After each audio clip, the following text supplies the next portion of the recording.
I've let pretty much everyone know that I've never had more fun cooking than I have since moving to California. One recent meal was a simple eggplant sandwich. But it wasn't your normal run-of-the-mill globe eggplant, but a Japanese eggplant, which you can pick up at almost any decent market in the Bay Area, or for that matter, the state, most times of the year. At the downtown Berkeley Farmers Market, there are several Hmong families selling their produce. They drive more than 3 hours from Fresno, which is home to the nation's largest Hmong farming community. On a chilly morning, I was joined at the market by UC Berkeley's Jennifer Sauerwein. She helps small-scale Hmong farmers sustain and expand their businesses. I sat down with Jennifer to learn more about what she calls the changing face of California agriculture. The Hmong farmers, they've been farming since they arrived from Laos, beginning in around the 1980s or so. They were able to access small plots of land and adapt a lot of their cultural practices in farming here in the Central Valley, in this hotbed of corporate agriculture. And so they began slowly cultivating a lot of the crops they were familiar with, and then they began seeking out markets. So, I was out there in Fresno a couple of years ago, saw some Hmong farmers, and I thought it was really interesting. They were struggling, needless to say. You have all these small farmers doing real food, mostly for their communities. But when you go to standard supermarkets, you might as well be in Boise. What's happening with the food in Fresno that small farmers are growing? Where's it getting to?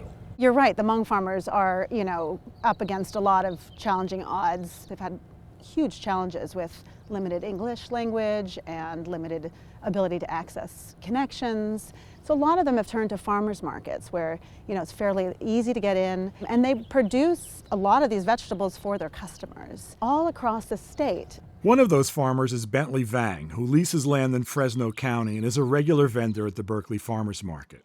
Like many Hmong farmers, he fled Laos in the aftermath of the Vietnam War.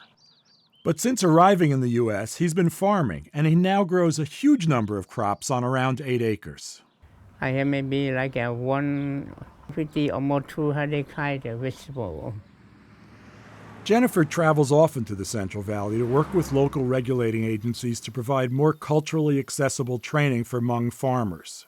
So what's your current work, and what are you hoping to get done? I'm just initiating a new project to look at the impacts of the drought on Hmong farmers. So what we're going to do is interview about 150 farmers just to get a sense of what strategies are they using to cope with the drought and the extent to which they're able to access the government support programs. Another project we're looking at too is food safety. There already have been some implications where the buyers are requiring the Hmong to have food safety certification, and that's very costly. So we are already seeing evidence that some of the Hmong farmers are losing markets.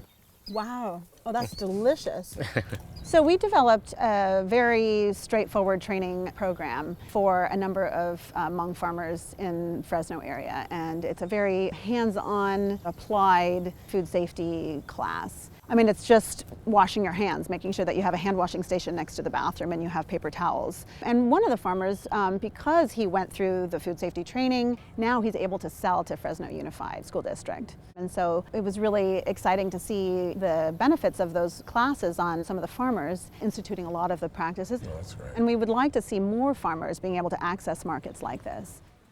Meanwhile, the stands at Bay Area farmers markets do brisk business as new and repeat customers, like Jennifer and me, pick up tender cooking greens, squashes, and yes, the best eggplant. I love these little eggplants.